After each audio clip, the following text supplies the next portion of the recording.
Hey, welcome back to No Hype Beer Reviews. Unless it's your first time, then welcome. Please consider subscribing. If you do, hit that notification bell, get all the updates. Really excited for today's video. It's Saturday. On Saturdays, I do Cellar Saturday, where I drink something off the shelves behind me. And I'm really excited to do this one. So a few months back, it's been a while, and I apologize, I forget who it was, but someone said, hey, that's drinking really well. And I said, once I get through doing the base beers that I had, vintage by vintage, I would do this one next for Bourbon County. So it is now that time. This is the brand 150, let's see, okay, it's 150 small batch, aged in Old Forester, 150th anniversary bourbon barrels. That's why it says 150. 2021 is when this came out. I'm using a 2019 glass, drinking a 2021 beer in the year 2025. Okay, there you go. Anything I care to read about the back? Ages for a year, it says. The beer aged in the barrels for a year. Aged up to 5 years. Myself, I don't care. Whatever, just get into it. You only have so much time until Cooper's going to want to get out of his kennel, so just go. Got the Pringles can. Once you pop, let's see if you can stop. Stout aged in Old Forester 150th anniversary bourbon barrels. Collaboration with my friends at Old Forester. It is coming in at 15.6% ABV. This was bottled in July of that year, so I got a little bit over a year till the Best By date. Anyway, let's get into it. This is going to be a good 2-day split, I think. All right, it's about half. All right, so cap it for tomorrow as per normal. So now it's actually kind of one beer-ish. It's like having a double IPA. There you go. Not so bad. All right, so yeah, it definitely looks like Bourbon County. It's got the dark brown black color, about a quarter finger ahead. It's a mocha color. Some lacing. The legs are pretty clear where the legs stop, like the rim of the legs. It's a little bit of a brown tinge, but yeah, definitely looks like Bourbon County. I wouldn't say it looks like some special version of it or anything. It looks like Bourbon County. See what the aroma.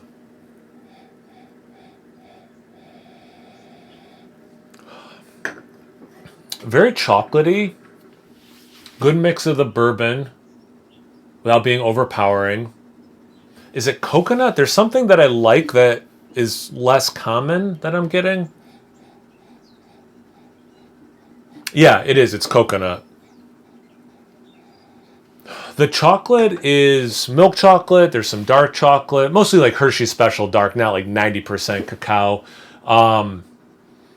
A caramel for sure, which is nice. So it's kind of what I'm getting at, and what I've been thinking is it's very adult candy bar. You're at a fancy restaurant, deconstructed candy bar. They have some clever name for it, and it's like their take on a Mounds bar with caramel. I don't know if that candy bar exists, where it's coconut and caramel and chocolate and stuff. I'm sure it does.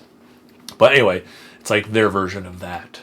But elegant, and they can charge you more for it. But no, it smells awesome. Let's see about the taste. Cheers.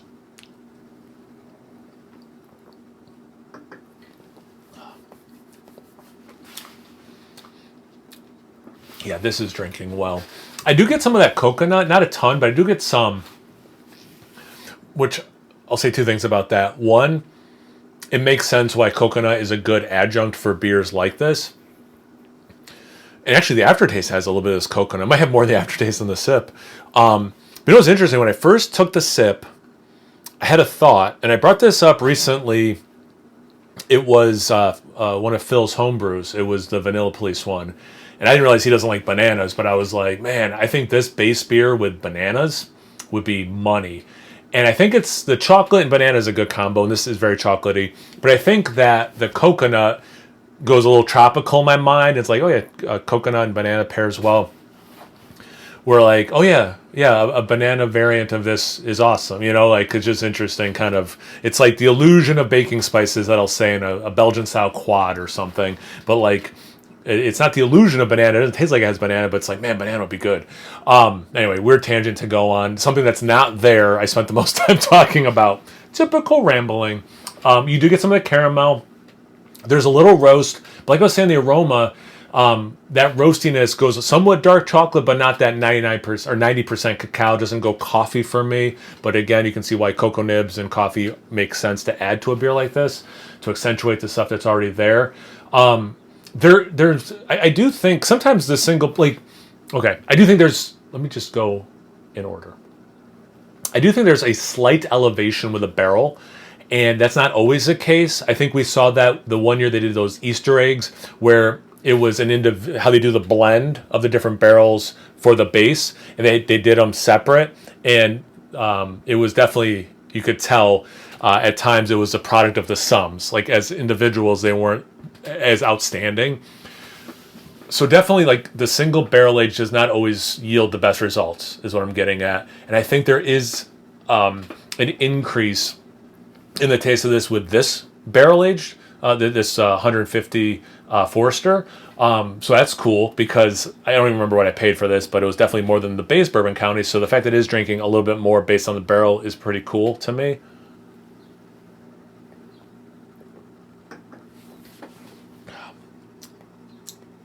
That sip, the roast compounded a little bit, and I got more oak.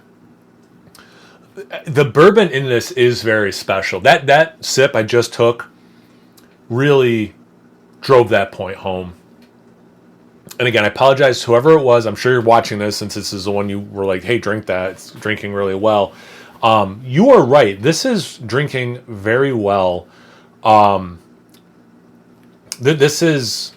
Having done those base ones recently, many of those were still drinking great.